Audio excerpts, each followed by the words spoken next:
अस्सलाम वालेकुम दोस्तों। जी दोस्तों, क्या हाल है? तो आज फीड लाइन और वाटर लाइन के लेवल पे बात कर लेते हैं। ये देखें कि फीड लाइन का लेवल थोड़ा सा उठाया हुआ। आज 12 दिन का चूज़ा सिर्फ ये ऐसे इतने को उठाया हुआ, देखें ये हिलता बस।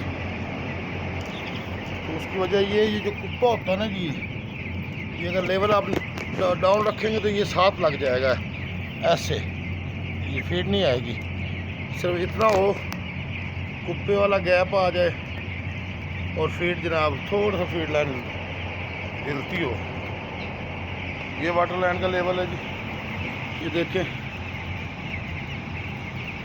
ये जो कुछ लोग ज़्यादा ऊंचा करते हैं, कुछ लोग नॉर्मल रहने देते हैं।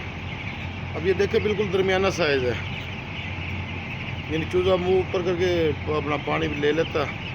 छोटा होगा वो जनाब कप से ले लेगा।